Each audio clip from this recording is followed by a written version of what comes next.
अरे भाई मुझे क्यों दिखा रहा है? तू ही बता देना इनमें से सबसे सेफ कौन सा होगा, वही लगा देंगे। सभी सेफ है यार, कोई भी उठा ले आंख मूंद करके, सभी एक जैसे हैं। चल यही लगा देते हैं। हाँ? ठीक है।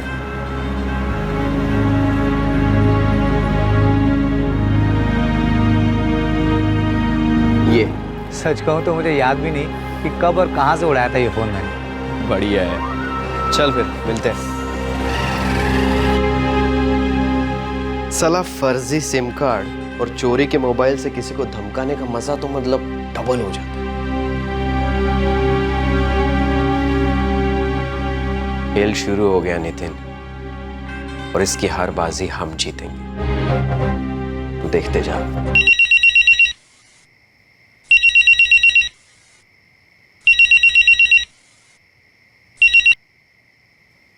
हेलो गिरीश सेठ, मैं अभी ऐसा कुछ धांसू जुमला बोलूंगा ना कि आपके पसीने छूट जाएंगे, और फिर आप डर के मारे पूछोगे कौन बोल रहा है। कौन बोल रहा है? बोला था ना, अब यही पूछेंगे। चलो पूछा है तो बता ही देते हैं, हम यमराज बोल रहे हैं। आपकी सांस का हर एकड़, हर स्क्वायर फीट अब हमारे हाथों में। सुना है काफी जमीन खरीदी गई है। देखो तुम जो भी हो, यमराज, और यमराज को तुम जो भी हो नहीं कहते गिरीश सेठ। अगर नाराज हो गया ना तो जान खींच लेगा। अगर जीना चाहते हो तो 1 करोड़ कैश रेडी रखो। देखो तुम जो भी हो, एक बात ध्यान से सुनो। ना मेरे पास फिजूल पैसा है, ना फिजूल टाइम। आइंदा से फोन मत करना। तो हम समझ लेते हैं कि आपकी जान फिजूल की है, जो आप हमारे गोलियों पर खर्च करना चाहेंगे। इसी तरह कुछ दिन धमकियां देते रहेंगे। विनय, पुलिस फोन ट्रेस नहीं करेगी? बिल्कुल करेगी, लेकिन तब तक हम दूसरे सिम कार्ड पर होंगे। हर फर्जी सिम कार्ड और 2 नंबर का मोबाइल इंस्ट्रूमेंट पुलिस के साथ चूहे बिल्ली का गेम खेलता रहेगा, और तब तक हम अपना गेम बजा देंगे। किसी से नहीं का क्या मतलब है जी? कौन था फोन पर? अरे कोई नहीं, ऐसे कोई सरफिरा था। देखिए, मुझे मालूम है कि आपको कोई धमकियां दे रहा है। आप पुलिस के पास क्यों नहीं जाते? कुंती, पहले ना तुम आराम से बैठ जाओ। लेकिन पापा, आप हमेशा ये सब इतना लाइटली क्यों लेते हो? क्योंकि हमारे संस्कार, हमारे परवरिश ये सिखाते हैं कि कुत्तों को भौंकने दो। हाथी का काम है चलते रहना सही रास्ते पर। आप क्यों नहीं समझते? आप सही होंगे लेकिन दुनिया तो गलत है ना। अगर किसी सरफिरे ने आपको कुछ कर दिया तो हमारा क्या होगा? वैसे भी सौरभ को खोने के सदमे से अभी तक कोई संभला नहीं है।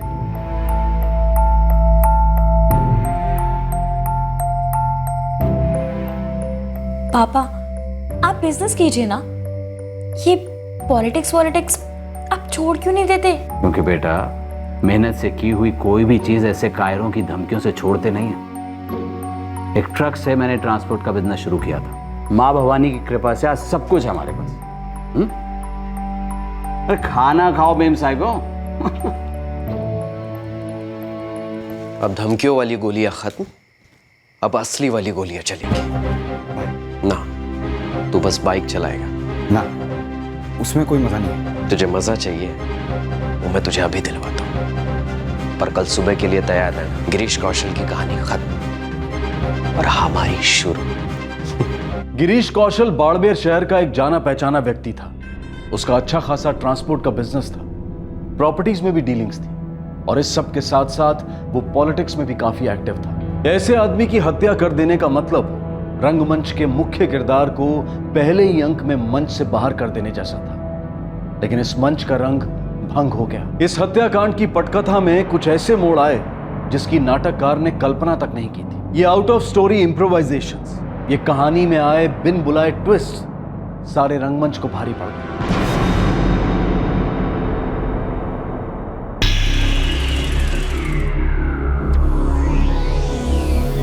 आजा छोटे, शर्मा क्या रहा है? और कैसी है? हाँ जी छोटे, ये अपनी फिक्स्ड है। तू भी अपनी इनिंग खोल ही दे आज, क्यों? और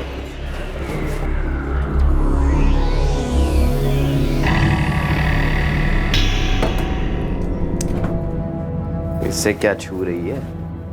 मैं हूं ना, मुझे छूना। हाँ आजा। राजेश, खबर पक्की तो है ना? हाँ सर, उस कोटे का मेन दल्ला जो है राशिद, वो मेरा खास मुखबिर है। उसने कहा कि दामोदर आज रात किसी लड़की के साथ बैठने वाला है।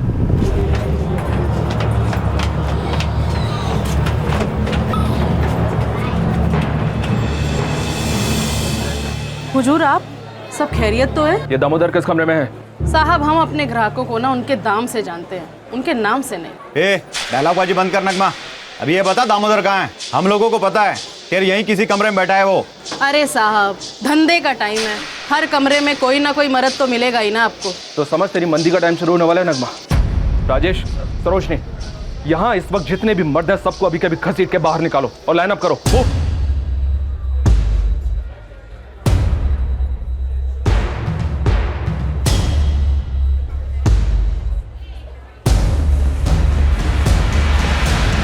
ए, चल बाहर निकल। क्या बात है साहब? अबे चल बोला ना। लेकिन बात क्या है साहब? बात तो बोलो ना। हाँ? अरे साहब बोलो ना साहब। अच्छा, दो गन साथ में लेकर चलता है? नहीं नहीं साहब, ये मेरी नहीं है साहब। ए, तेरी है क्या? नहीं साहब, इसी का है साहब। ए, क्या बोल रही है तू? मेरी नहीं है साहब। साहब, अब आप ही बता दो कि कौन है इनमें से दामोदर, ताकि आज के बाद मैं उसे यहाँ ना आने दूँ। सर, दामोदर तो मिला नहीं, ये मिला है। दो गन साथ में लेकर घूमता है। क्या नाम है इसका? विनय परियार। कहता है यही बाड़मेर का रहने वाला है। किसके लिए काम करता है तू? साहब किसी के लिए नहीं। तो ये दो पिस्तौल किस खुशी में लेकर घूम रहा है? साहब मैं अपनी सेफ्टी के लिए रखता हूँ। सर, दामोदर तो हाथ नहीं लगा, लेकिन इस छापे में दूसरा आदमी मिला है जिसका नाम है विनय परिहार, और उसके पास से 2 पिस्तौल भी मिली है। कौन है विनय परिहार? 2 गन, 2 थप्पड़ और दोनों गन्स लोडेड, एक क्लिप, 6 मतलब 12 गोलियां सर। तो तुम्हारे कहने का मतलब यह है रस्तोगी कि अब ये विनय परिहार 12 थप्पड़ और खाएगा। अरे साहब मैं बोल चुका हूँ साहब, मैं किसी दामोदर को नहीं जानता। अरे छोड़ ना दामोदर को, मैं ना तुझे जानना चाहता हूँ। तू कौन है विनय परिहार, और 2 गन लेकर क्यों घूम रहा था?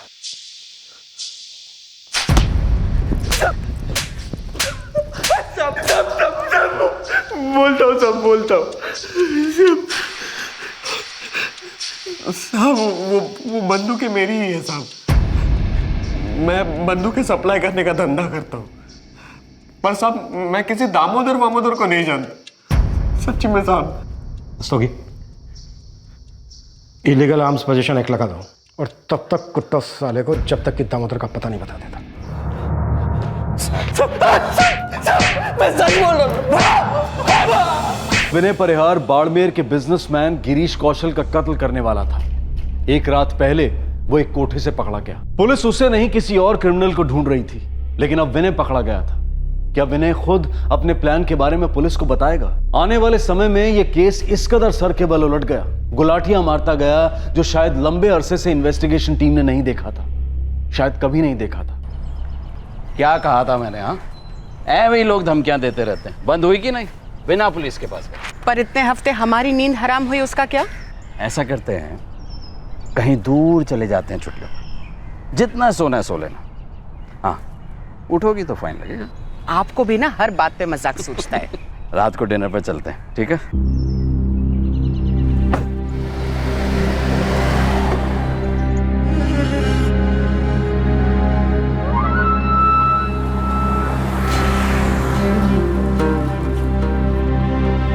हाँ रमेश, बोल।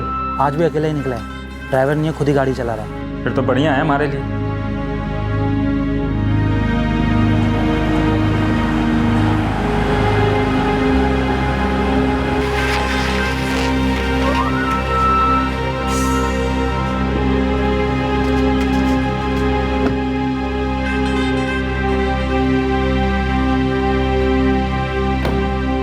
सुजीत यार, 5 दिन से नेट प्रैक्टिस ही चल रही है, चल मैच खेल ही डालते हैं। हाँ भाई, गेम खेलने का वक्त तो आ गया है। 3 दिन से अकेला ऑफिस जा रहा है। तो कर देते हैं out, LBW clean bowled run out, जैसे तू बोले। लेकिन यार आउट कर देते हैं। Back to pavilion. ये लीजिए हुकुम। टोटल 3 बुकिंग है इस हफ्ते, 4 गाड़ी जाएंगी। ठीक है। अच्छा, वो अशोक जी का फोन आया था, जरा पूछ लेना क्या काम। हाँ जी। ठीक है। हाँ, वो अतुल कहाँ है? हुकुम, वो तो नदरोला वाली साइड पे गया।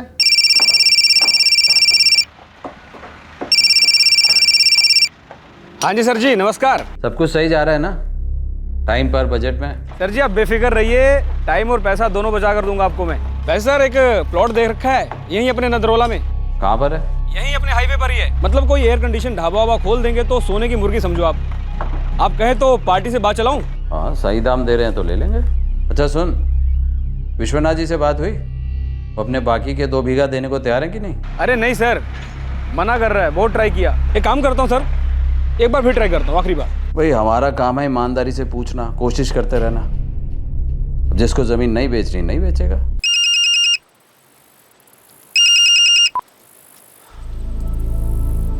हाँ बोलो अतुल, क्या है? वही विश्वनाथ जी, विनती है आपसे, आखिरी बार ट्राई कर रहा हूँ। तुम आखिरी बार पूछ रहे हो ये हमें नहीं मालूम, लेकिन हम आखिरी बार कह रहे हैं कि वो 2 बीघा जमीन बिकाऊ नहीं है। कसम धंधे की, कमाल का दाम दिलाऊंगा आपको। वैसे भी आपके किस काम की है? बंजर पड़ी है, कुछ उगता उगता नहीं यहाँ पर। जमीन बंजर हो या सोने की खान, वो मेरी है और मेरी ही रहेगी। आई बात समझ में?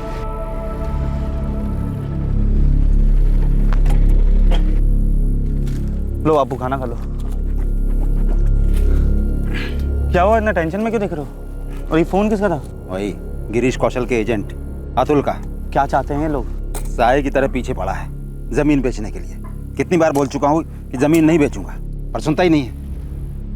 1 इंच नहीं दूंगा। आखिर समझते क्या है वो लोग? मैं और अरुण अभी निकल लेते हैं, 1 घंटे बाद तू भी चेकआउट मार लियो। हाँ ठीक है, फिर मिलते हैं यहाँ। हाँ ठीक है, चल। क्या बोला वकील? वो वकील साहब कह रहे हैं कि तुम पर आर्म्स एक्ट लग गया और उसमें बेल बड़ी मुश्किल से होती है, लगभग ना के बराबर। अरे नहीं यार छोटे, पैसा जो है ना वो हर ना को हाँ में बदल देता है। भाई बदल देता होगा, लेकिन उसके लिए पैसे भी तो होने चाहिए।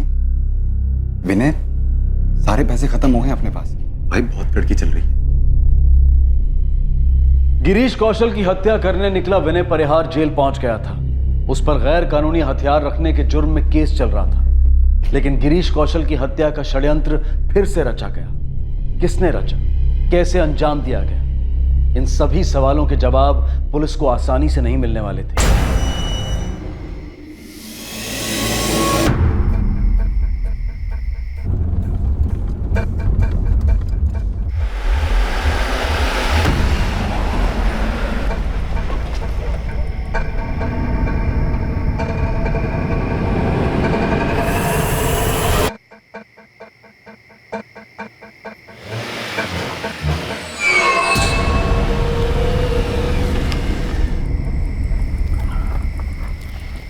हाय बाबा। हेलो बेटा।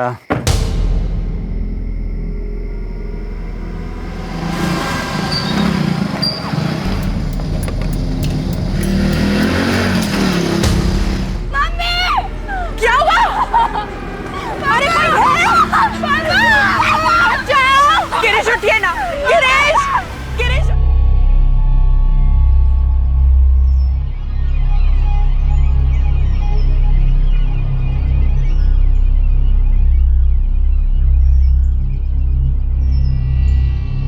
तो 2 लोग थे, हेलमेट पहना था उन्होंने। अचानक से गेट के अंदर आए और जैसे ही पापा घर की तरफ आने लगे, उन्होंने पापा को गोली मार दी। माधुरी प्लीज कंट्रोल करने की कोशिश करो। तुम जितना ज्यादा हमें उनके बारे में बताओगी, हम उन्हें उतनी जल्दी पकड़ पाएंगे।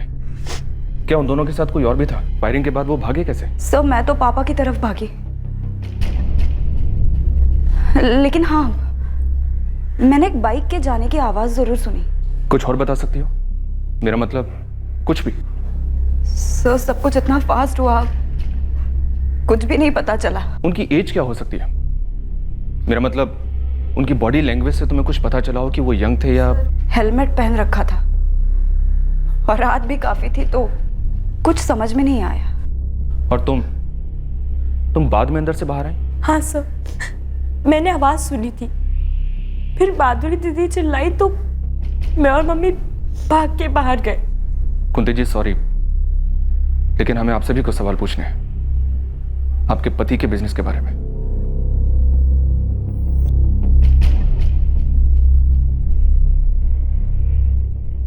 सर, इस गिरीश कौशल का बिजनेस काफी फैला हुआ है। ट्रांसपोर्ट, प्रॉपर्टी, जमीनों की खरीदारी, अलग अलग बिजनेस में पार्टनरशिप। पिछले दिनों इसने काफी जमीनें भी खरीदी थी। और इसके साथ पॉलिटिक्स भी। जी हाँ सर। बिजनेस, राइवलरी, जमीन, पॉलिटिक्स, दुश्मन तो कम नहीं है। शहर में काफी टेंशन है सर। दरअसल ये गिरीश कौशल क्लीन पॉलिटिक्स के लिए जाना जाता था, काफी सोशल वर्क भी किया करता था। और हाँ सर, बाड़मेर बंद के ऐलान की भी बात चल रही है। हेलमेट पहने 2 आदमी, 2 गोली सीने में, 2 गोली पेट में। सोगी, मुझे पेशेवर कातिलों का काम लगता है। बिल्कुल सर। तो फिर शुरुआत भी यहीं से करते हैं। अपने सारे खबरियों को काम पर लगा दो और पता करो कि इतने बड़े आदमी की सुपारी किसने दी थी और क्यों दी थी। सर, कुंती जी ने हमें बताया था कि धमकियां कुछ हफ्तों पहले से आनी शुरू हुई थी। मैंने उनसे कई बार कहा था सर कि पुलिस में शिकायत करिए, पर वो धमकियों को बड़े ही हल्के तरीके से लेते थे। मुझे अंदर से कोई डर लग रहा था ऐसा ही कुछ होने वाला। धमकियां किससे मिल रही थी गिरीश कौशल को और कब से? सर, गिरीश जी की फैमिली ने बताया कि उनको वो रात याद है जिस रात को धमकी का पहला फोन आया था। 12 अप्रैल की रात थी सर। उसके बाद मैंने उन्हें बार बार पूछा कि कौन है जिसने आपको धमकी दी, और वो धमकियां फिर हर दूसरे दिन आने लगी। हाँ कुंती, आज भी धमकी आई थी, लेकिन मैंने हमेशा की तरह मजाक में उड़ा दिया। क्या कहते हैं वो लोग? कौन है? चाहते क्या है? 1 करोड़ रुपए चाहते हैं। अब कौन है मुझे तो नहीं पता, वो पेशेवर एक्सटॉर्शन करने वाले लगता है। ये धमकियों का सिलसिला कितने दिनों तक चला? कुछ दिनों तक चला सर, उसके बाद अपने आप बंद हो गया। 1 करोड़ की डिमांड हुई थी। वैसे सर, अगर गिरीश जी के सारे बिजनेस का एस्टिमेट लगाया जाए तो कम से कम 50-100 करोड़ का आदमी तो था वो। रस्तों की पता करो कि ये धमकियां कौन दे रहा था और किसके कहने पर दे रहा था, और फिर बंद क्यों? मुझे धमकियां और उनका पैटर्न दोनों खटक रहा है। गिरीश कौशल के तेरों को फांसी दो, फांसी दो। गिरीश कौशल के तेरों को फांसी दो, फांसी दो। गिरीश कौशल को न्याय दो, न्याय दो, न्याय दो। गिरीश कौशल को न्याय दो, न्याय दो, न्याय। गिरीश कौशल अमर रहेंगे, अमर रहेंगे, अमर रहेंगे। गिरीश कौशल अमर रहेंगे, अमर रहेंगे, अमर रहेंगे।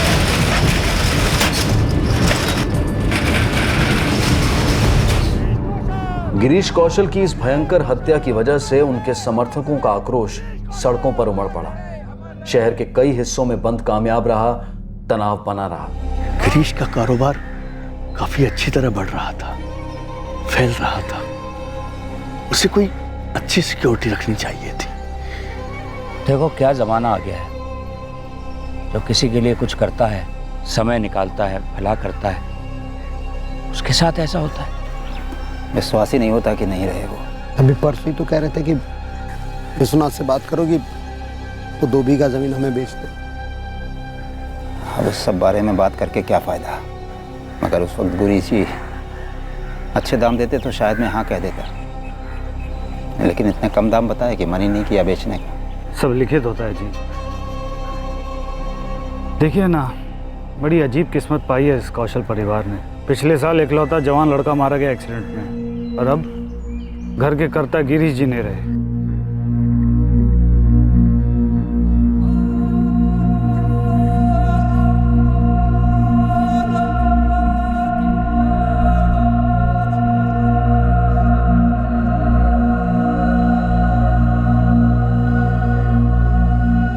सर, मैं उनके ट्रांसपोर्ट के बिजनेस का मैनेजर हूँ। गिरीश जी ने प्रॉपर्टी में काफी इन्वेस्टमेंट किया हुआ था, और उनकी सारी प्रॉपर्टी की देखभाल मैं करता हूँ। सर, गिरीश जी ग्रास रूट वर्कर से ऊपर उठे थे, लेकिन वो पॉलिटिशियन नहीं थे, कार्यकर्ता थे, हित चिंतक थे, जनता के आदमी थे सर वो। मैं मार्बल एक्सपोर्ट करता हूँ और गिरीश जी मेरे 30% के पार्टनर थे। एक्टिव नहीं थे, लेकिन फाइनेंस की कोई कमी नहीं थी उनकी तरफ से।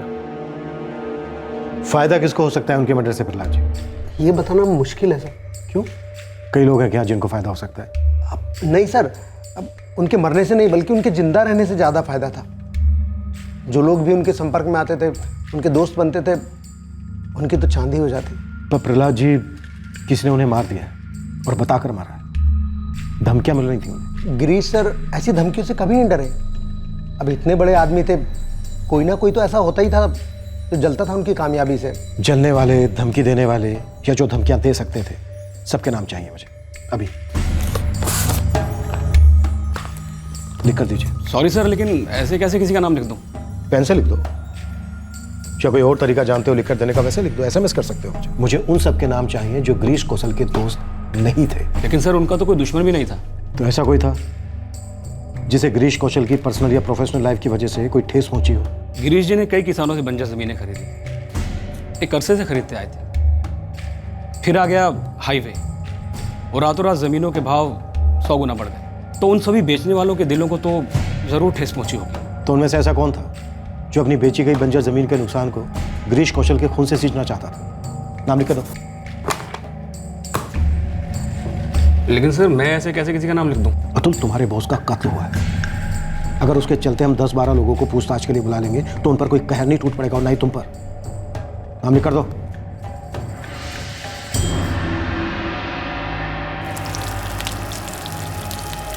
देखिए साहब, अपने बाड़मेर, जैसलमेर, उदयपुर, जयपुर में जितने भी गैंग हैं ना सुपारी वाले, हर जगह से एक ही जवाब आया है, नो। अच्छा, दिल्ली, मुंबई या कहीं और का कोई गैंग हो? उसकी रिसर्च अपनी चल रही है साहब, लेकिन मैं आपसे एक बात कहना चाह रहा था। गिरीश कौशल है ना, इसके नाम पे ना सॉलिड प्रॉपर्टी है और पूरा का पूरा पैसा ना सिर्फ और सिर्फ उसकी बीवी और 2 बेटियों के नाम पे जा रहा है। ये मैंने पता लगाया है साहब। सही पता लगाया तूने। तो साहब मैं क्या बोल रहा हूँ, अगर पैसा वैसे किसी का हाथ में तो जा नहीं रहा है तो इसको मारने का फ़ायदा नहीं है। तो हो सकता है ना कि पेशेवर सुपारी वालों का काम ना हो। देख चारो, ये जो भी है हेलमेट पहनकर है। इनकी पूरी स्टडी थी। एन मौके पर 20 सेकंड में गेम बजाया और वहां से फरार हो गए। ना कोई हथियार फेंका, ना पीछे को छूटा। ये 101% पेशेवर किराए के टट्टू है। और हाँ, मुझे उस आदमी का भी नाम चाहिए जिसने इन्हें सुपारी दी है। टाइम दो साहब, टाइम देंगे ना तो सुराग मिलेगा। सर, गिरीश कौशल और उसके एम्प्लॉइज के फोन रिकॉर्ड्स कल तक आ जाएंगे। और गिरीश कौशल के टेंडर्स और सरकारी कॉन्ट्रैक्ट्स? उसके बारे में पता किया सर। कॉन्ट्रैक्ट्स में और टेंडर्स में वो सिर्फ जूनियर पार्टनर बनकर ही रहा है। उसकी इन्वॉल्वमेंट केवल टेंडर पास कराने तक ही रहा करती थी, क्योंकि उसके पॉलिटिकल कनेक्शन थे ना सर। मतलब ये पॉलिटिकल किलिंग हो सकती है, या फिर कोई ऐसा जो गिरीश कौशल को सिर्फ इसलिए रास्ते से हटाना चाहता था क्योंकि गिरीश कौशल कॉन्ट्रैक्ट्स पास करवा सकता था? राइवल पॉलिटिकल पार्टी और गिरीश की पार्टी के अंदर के राइवल्स दोनों की इन्फॉर्मेशन और रिकॉर्ड्स निकाले जा रहे हैं सर। गुड। एक भी एंगल बिना टटोले पास मत करना रास्तों की, क्योंकि दगा हमेशा कोई अंदर वाला ही करता है। अब ये हमें तय करना है कि अंदर वाला कौन है और बाहर वाला कौन है। एक तरफ पुलिस अंदर वाला कौन है और बाहर वाला कौन है इसकी जांच करने में लगी थी, तो दूसरी तरफ इस कत्ल के षड्यंत्र के रंगमंच के बैक स्टेज और ऑन स्टेज खिलाड़ियों की अनबन इस नाटक का पर्दा गिराने की धमकी दे रही थी।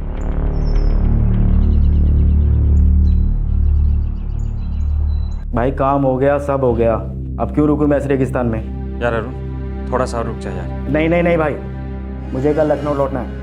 मेरी थोड़ी टेंशन चल रही है यार। भाई टेंशन मेरी भी चल रही है सुजीत। ये गिरीश कौशल कोई कद्दू बैगन तो था नहीं कि जिसको ठोकने के बाद उसी के इलाके में सीना तान कर घूमे। अब हमें अंडरग्राउंड होना पड़ेगा, और तू अच्छे से जानता है कि अंडरग्राउंड रहने के खर्चे होते हैं। यार कैसे पैसे दूं आज के आज यार? ओ भाई, तेरे उस गिरीश कौशल को ठोकना था, ठोक दिया ना हमने। अब हम अपने पैसे मांगे या नहीं? यार मैं कहाँ देने से मना कर रहा हूँ, लेकिन पार्टी नहीं दे रही है ना, मुकर गया है साला। तू अपने धंधे के 2 उसूल अच्छे से जानता है। पहला सुपारी ली तो पार्टी को उड़ाना पड़ता, और दूसरा जुबान दी, मुकर गया तो जुबान काटनी पड़ती है। ठीक है, मुझे 24 घंटे का टाइम दो, मैं फिर से बात करता हूँ पार्टी से।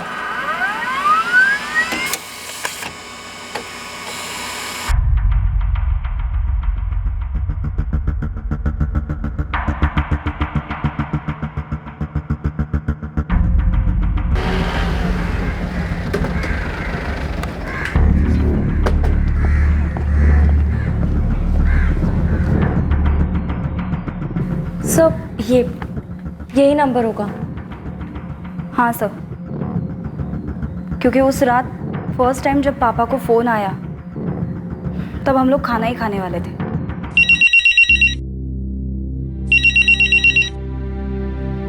हेलो। 12 अप्रैल से लेकर 21 अप्रैल तक इस नंबर से कई बार कॉल्स आए। अच्छा कुंती जी, आप हमें बता रही थी कि गिरीश जी ने आपसे कहा था, तो क्या उन्होंने आपको कभी ये बताया कि ये धमकियां उन्हें देता कौन था?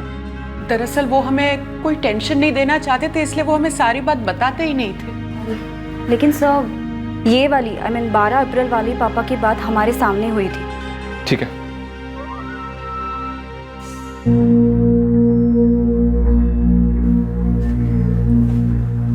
मम्मी, प्रहलाद अंकल का फोन था। कह रहे थे कि बिजनेस के सारे अकाउंट्स आपके नाम पे ट्रांसफर करने हैं। मैंने कितनी बार समझाती थी कि आपके बगैर हम तीनों के लिए मैनेज करना बहुत मुश्किल हो जाएगा, बहुत प्रॉब्लम हो जाएगी हमारे लिए, लेकिन वो सुन। मम्मी,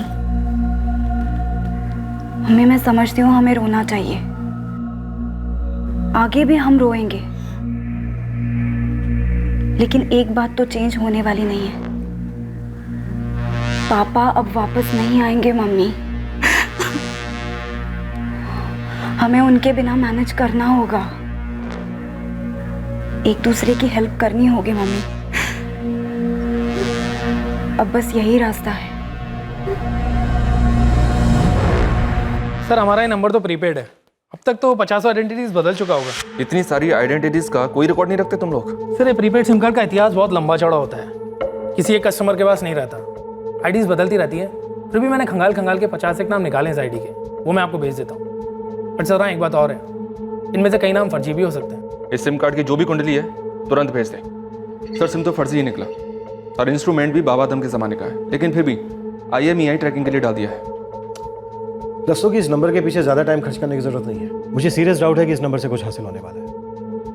12 अप्रैल से 21 अप्रैल के बीच गिरीश कौशल को धमकाने वाला मुझे नहीं लगता इस नंबर के थ्रू मिलने वाला है। सर, कुंती जी और उनकी बेटी माधुरी ने बताया कि इस दौरान उन्हें कई सारे कॉल्स आए और फिर अचानक से बंद हो गए, और फिर 2 हफ्ते बाद 5 मई को अचानक से गिरीश कौशल का मर्डर हो जाता है।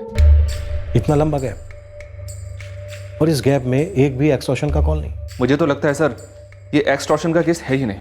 हो सकता है ये कॉल्स हमारा ध्यान बटाने के लिए किए गए हो सकता है।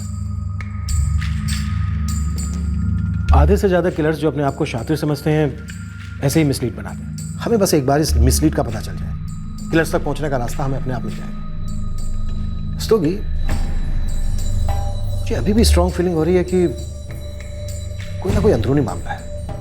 पीड़ित गिरीश कौशल को 12 अप्रैल से लेकर 21 अप्रैल तक धमकियों वाले कॉल्स आए थे। बतौर एक्सटॉर्शन 1 करोड़ की कीमत भी मांगी गई थी, पर पुलिस को अब तक इस बात का कोई अंदाजा नहीं था कि इन कॉल्स का ताल्लुक उन्हीं की जेल में कैद एक युवक के साथ था। अगर विनय परिहार को हथियारों सहित पुलिस ने अचानक से पकड़ नहीं लिया होता तो शायद अगली सुबह विनय ने ही गिरीश कौशल की जिंदगी का पर्दा गिरा दिया होता। पर फिर यह काम कोई और कर गया। कौन थे वो खिलाड़ी, और आखिरकार इस खेल का मकसद क्या था?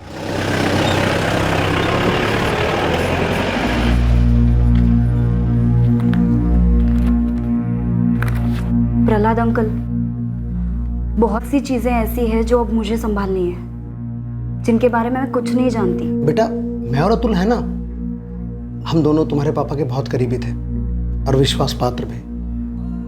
उनके बहुत एहसान है हमारे ऊपर। तुम फिक्र मत करो, हम दोनों हैं ना तुम्हारी मदद करने के लिए। पापा बहुत हंसते रहते थे, सबको ऐसे दिखाते थे कि वो बहुत खुश है, लेकिन अंकल आप तो जानते ही होंगे, सौरभ भैया के जाने के बाद पापा अंदर से टूट चुके थे।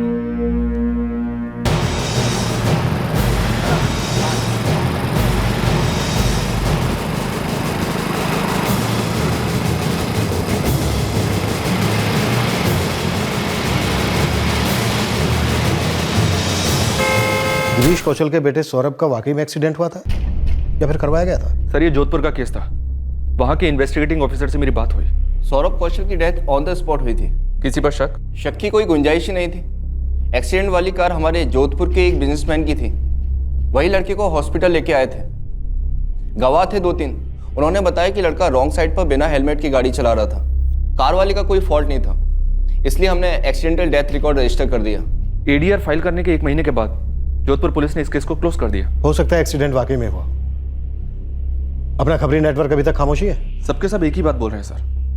स्टेट में, स्टेट के बाहर भी जितने भी जाने पहचाने सुपारी मर्डर गैंग्स हैं, उनमें से किसी का भी नाम सामने नहीं आ रहा है। गिरीश कौशल की लैंड डील्स की क्या कहानी है? सर, उसने कई किसानों से कई बंजर जमीनें खरीदी थी, जो कि हाईवे बनने के बाद काफी कीमती हो गई।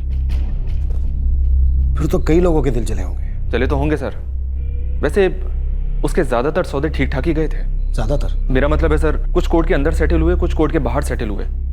ओवरऑल सभी सेटल्ड ही थे। फिर फायदा किसे हो सकता है गिरीश कौशल के मरने से या फिर उसे मरवाने से? 9 दिन तक एक्सटॉर्शन के कॉल आए, फिर अचानक बंद हो गए। क्यों?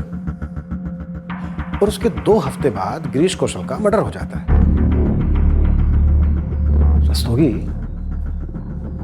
कहीं ऐसा तो नहीं है कि सारे जवाब हमारे सर के ऊपर मंडरा रहे हैं और हम उन्हें नाक के नीचे ढूंढ रहे हैं?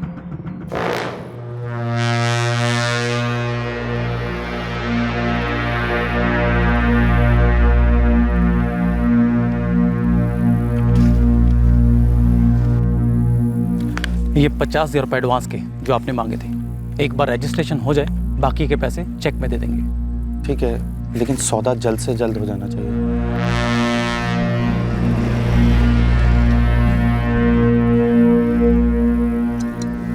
विश्वनाथ जी, हमसे क्या गलती हो गई सरकार?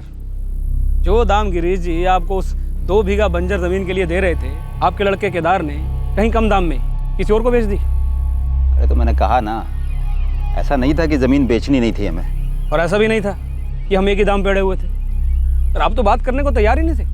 अब बस हो गया सो हो गया। मुझे तो आज की चिंता है। अब केदार की पढ़ाई में काफ़ी खर्च आ रहा था, तो मैंने सोचा कि कम दाम में ही सही बेच देते हैं ज़मीन। सर जी, आपने एक फ़ोन करना भी ज़रूरी नहीं समझा मुझे। एक बार बोल दिया होता बस। अब जो दाम बोलते ना उसी में खरीद लेते हम। अब छोड़ो भी, ज़मीन हमारी बिकी है, भावुक आप हो रहे हो। माजरा क्या है? आप नहीं समझेंगे सर जी। तो समझाओ मुझे। अब आपके गिरीश कौशल के पास ज़मीन की तो कोई कमी थी नहीं। आधा बाड़मेर खरीद रखा था उन्होंने, अब ऊपर से वो रहे नहीं। उसके बाद आप मेरी छाती पर क्यों बैठे हो?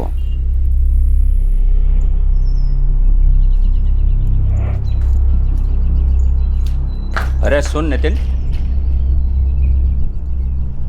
जी काका। तेरे भाई विनय का क्या हाल है? बलदेव काका, मैं उसकी जमानत करवाने की कोशिश कर रहा हूँ। तुम दोनों भाइयों को कमरा इसलिए किराए पर दिया था कि तुम यहाँ बाड़मेर में पढ़ने आए हो, मगर पढ़ने के अलावा तुम लोगों ने सब कुछ किया। गैर कानूनी बंदूकों का धंधा तक। मतलब ये कि एक भी ढंग का काम नहीं। काका, आगे से ऐसा बिल्कुल भी नहीं होगा। आगे से ऐसा नहीं होगा क्योंकि तुम यहाँ रहोगे ही नहीं। मैं अचानक से कहाँ चला जाऊंगा? मैं क्या जानूँ। 1 हफ्ते का टाइम देता हूँ, कोई और कमरा ढूंढ लो। मेरे यहाँ अपराधी नहीं रह सकते।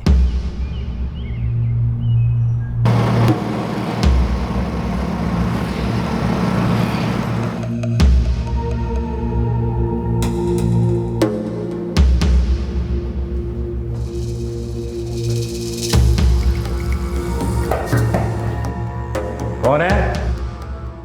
मैं सुजीत।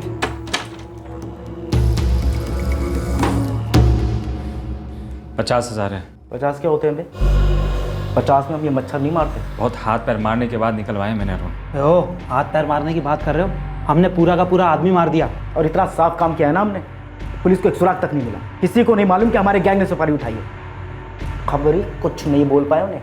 भाई मुझसे ये मार्केटिंग की क्या जरूरत है? मैं तो तुम लोग के साथ ही था ना। साथ था, लेकिन अब किसके साथ है ना पता नहीं। यार 50,000 दिए हैं अभी, बाकी के भी आ जाएंगे किस्तों में। देखो, हमने गिरीश कौशल को किस्तों में मारा है क्या बे? अबे अपनी जेब से 25,000 एडवांस दिया लोगों को काम का। इंपोर्टेड गन, पेट्रोल, कभी ये खर्चा कभी वो खर्चा। ऊपर से अपना दिमाग शांत रखो अलग।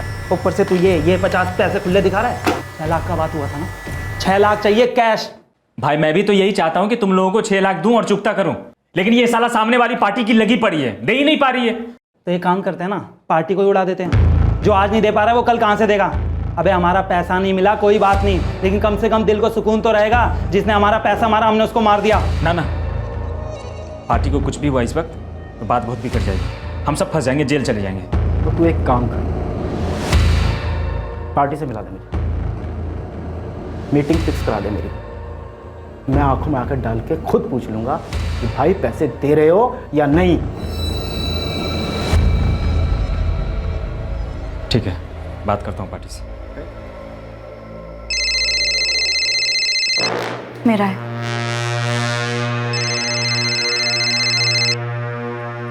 हेलो। हाँ ठीक है, हाँ ठीक है, बोला ना मैंने।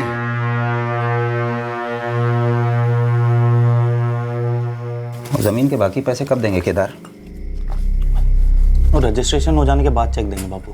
तेरे दादाजी ने 4 बीघे जमीन बेची थी, एकदम घाटे का सौदा। भाग में जो लिखा था हो गया, अब क्या कर सकते हैं। हाँ वो भी ठीक है। अब इतने सालों के बाद 2 बीघे बेचे, वो भी घाटे में गए। अब इसे भी भागी समझिए और बेकार के टेंशन ना लो बापू।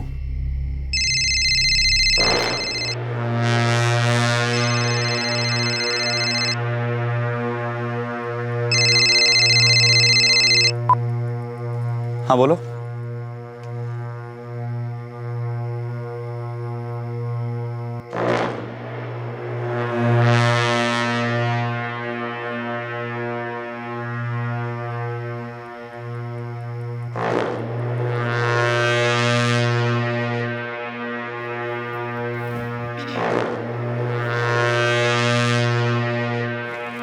किसका फोन था?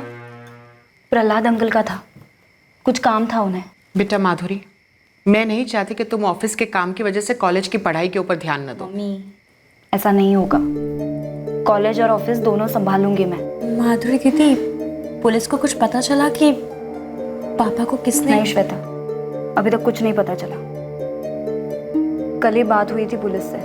साहब, हम जितने भी लोग हैं इस धंधे में सब बड़े हैरान हैं कि आखिर इतने बड़े आदमी की सुपारी निकली और हमें कानो कान खबर तक नहीं हुई। साहब जानकारी तो नहीं, लेकिन आपको एक राय दे सकती। जल्दी बोल। कहीं ऐसा तो नहीं साहब कि पनवाड़ी खुद ही पान लगा के चबा गया हो इस मामले में?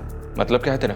मतलब साफ है साहब, आपने दुनिया भर के मुखबिर, हिस्ट्री सीटर और पता नहीं किन किन लोगों के पास जाकर के जानकारी ली, लेकिन अभी तक किसी पेशेवर गुट का नाम सामने आया क्या?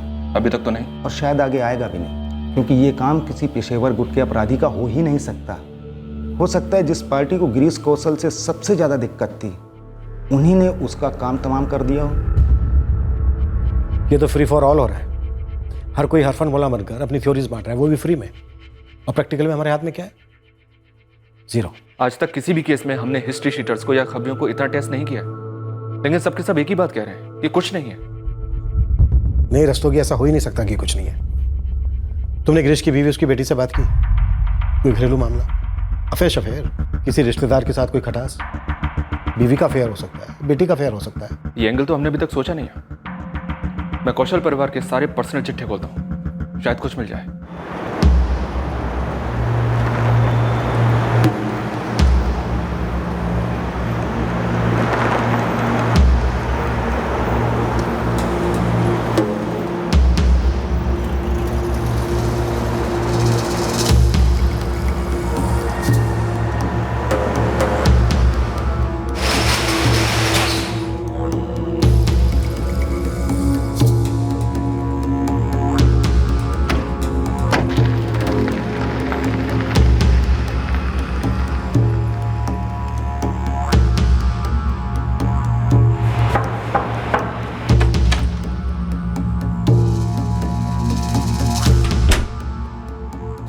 सुजीत का फोन था, कल आ रहा पार्टी को लेकर।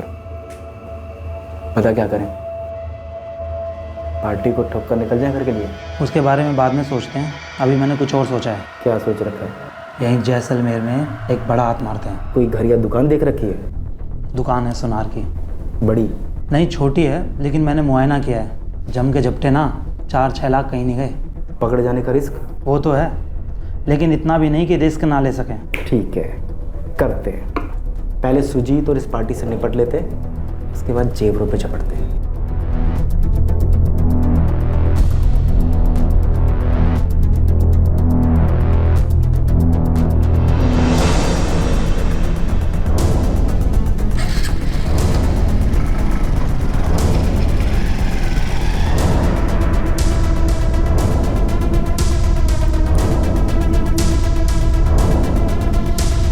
मम्मी, मैं कॉलेज जा रही हूँ, उसके बाद ऑफिस जाऊंगी, फिर घर लौटूंगी। ठीक है? ठीक है बेटा।